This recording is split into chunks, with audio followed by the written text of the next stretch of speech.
Here we go. Time for something heavy outside our Beacon Hill studio. Go about your business. Too predictable, Luke Kuechly. Peter Cadges of the Go Phoenix. about your business. Cosmo Macero still griping about the Patriots call. It's easy, right? You can do your job. Will you two knock it off? Tough call, but that ball wasn't catchable, Cosmo. I'm sorry to tell you. And you're a season ticket holder who's not going to the Broncos game, so you got nothing to complain about. You can move to the camera, right? You got nothing to complain about. All right. Let's talk Milford, people, because we got a historic casino vote going on in Milford today. Historic? According to the Globe today, yeah, very much. Will Milford stem the anti-casino tide that seems to be sweeping the Commonwealth, Peter? Well, it seems mighty close. I mean, the polls show that, taken as a whole, Massachusetts residents favor casino gambling, but enough cities and towns just don't want it in their own backyard.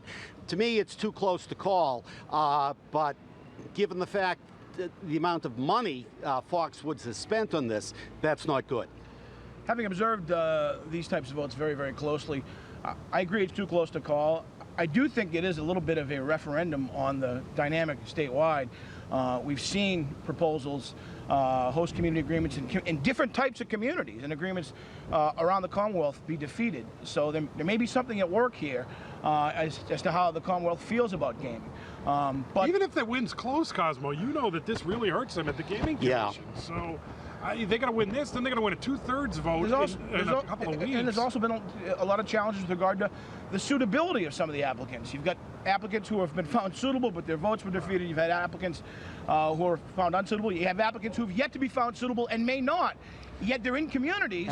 I think it's safe to say it's not playing out the way everyone thought it would. That's safe to say, and we'll find out tonight how Milford goes, at least in step one. Speaking of unsuitable, Cosmo, let's get back to Obamacare for a second, because we find out today, front page of FoxNews.com, that in March, the White House hired a private consulting company to assess the viability of Obamacare. And what did that consulting company say?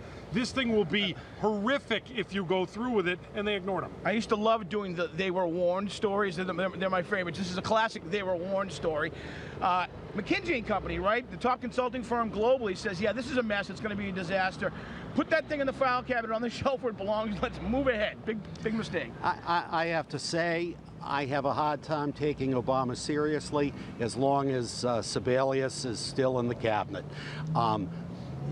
She got the warning directly. Health and Human Services got it too. It's if she doesn't have the guts to resign, she should be fired. And it's become so much more than just, the mouse won't click on this thing for some reason. We'll get it fixed. It is so systemic and deep into the system that this thing is a big mess. It's an incredible embarrassment to the administration, and there is bipartisan agreement on that. Think of it this way: nationalized health care is Gronkowski, and the president is Luke Kuechly this morning, Cosmo. Keeps trying to. Just wanted to bring that up for you one more time. Hey, quickly, 50th anniversary of the JFK assassination fast approaching. Country's still fascinated with this. A, memories of it if you were around, Peter. B, thoughts on it as the anniversary approaches. Listen, I remember vividly. I mean, I don't remember anything. It took 9/11 to supplant the memory. I was home from school. I was sick. I remember Mrs. Curley had come over for a cup of tea. All of a sudden, I hear a shriek from the kitchen. I come downstairs, see Walter Cronkite without his jacket on broadcasting. It was a memorable and very sad Not quite old enough to have been around. Remember, in a similar way, the Reagan being shot, and I can only think how much more dramatic this was. As it turns out, I'm going to be visiting Dallas not long after the anniversary, so I'm going to absorb all the history while I'm there. You will go and check out the sites. Absolutely. Obviously. Have to. The legacy of the man, I mean, that's been discussed, obviously, as this thing has been Well, fast approaching. you know, I think it's split. For people my age, Kennedy was larger than life.